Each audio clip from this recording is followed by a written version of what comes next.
Tom Lippincott, and welcome to the joy of practicing. You have to have a concept of what you want to work on, what you want to perfect, and what you want to get better at and more skilled at. And then the job of practicing is to put that into practice, to make it real. If you can sort of cultivate that attitude and that idea of the hobbyist, the person who's just, you know, brimming with enthusiasm about, I can't wait to get to that guitar and pick it up and play it because it's what I get to do for fun. And that also is really one of the secrets, I think, of successful practicing, is learning to enjoy the process. We also want to talk about some specifics. How to maximize your practice time and get some value out of it.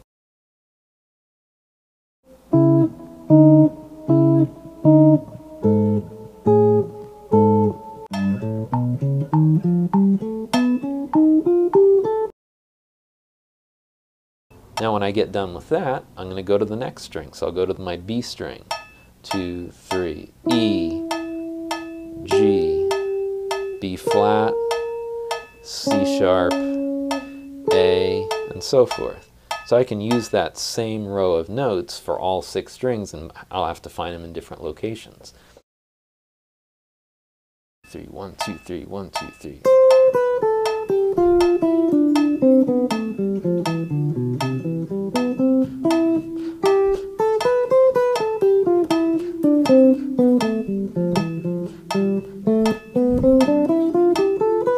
So I'm moving around where I'm playing within the triplet. A couple of times I was playing the second triplet along with the metronome, and it was a real challenge to see if I could keep beat 1 in my head. Now I'll try it in a different key. And to make it more challenging, I'll maybe start with a different finger and a different string.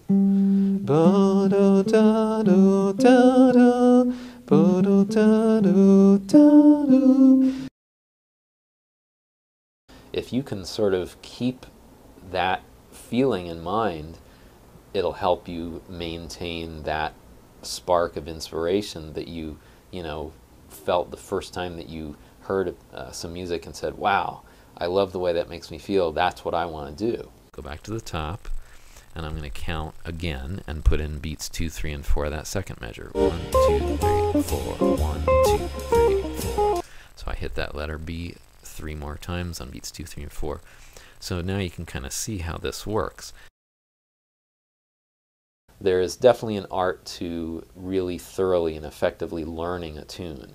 And I definitely, I like there's a quote from, I think it's from Bill Evans, where he said something along the lines of, I'd rather learn 1 tune for 10 days than 10 tunes in 1 day.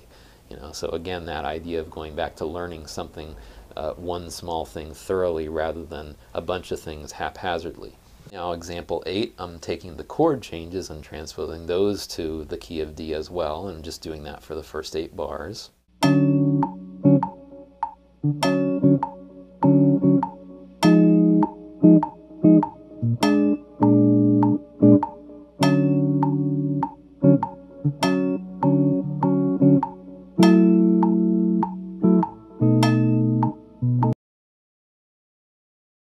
Discover what all the possibilities are for any given harmony, and then pick and choose which ones you like. Take this closed position G major 7 arpeggio, move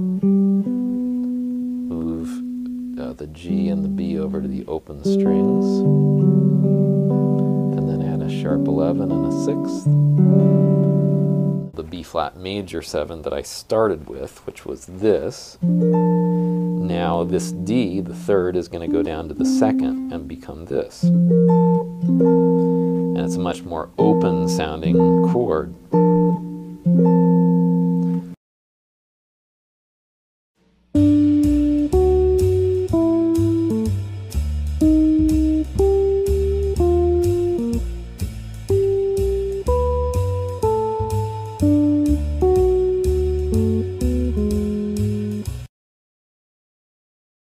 Or maybe put another chord before it.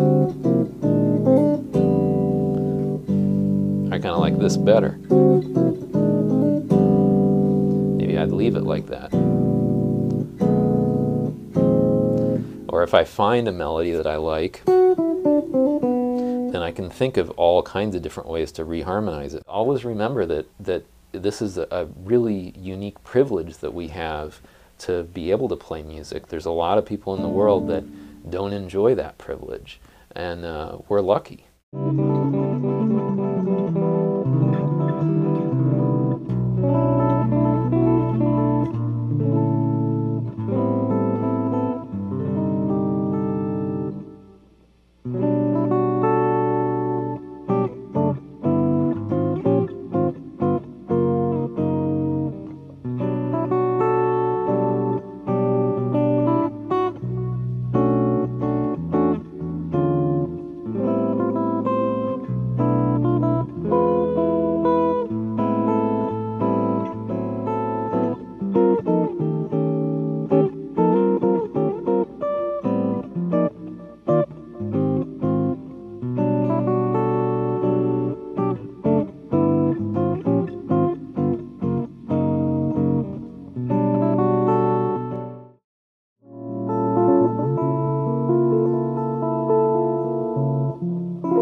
Hi, I'm Tom Lippincott, and welcome to the harmonic major scale. First, I'm going to compare it to a major scale. I'm going to play a C major scale just on the